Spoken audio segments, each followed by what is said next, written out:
В городе Якутске в результате силовой операции, проведенной сотрудниками Управления уголовного розыска МВД по Республике Саха-Якутия, совместно с бойцами спецподразделений задержаны подозреваемые в вымогательстве денежных средств у предпринимателей на сумму более 3 миллионов рублей.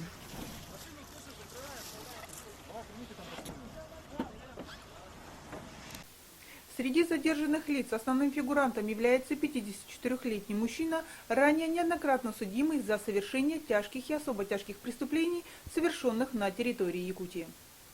В тот же вечер были проведены обысковые мероприятия.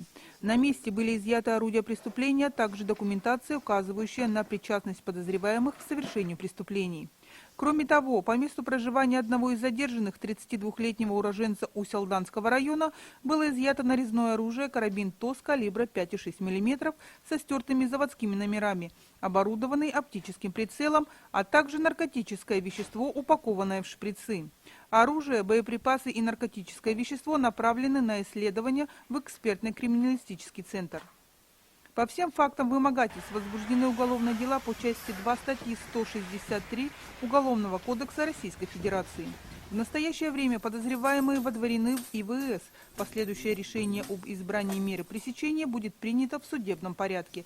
Расследование уголовного дела продолжается. Сюжет подготовлен пресс-службой МВД по Республике Саха-Якутия.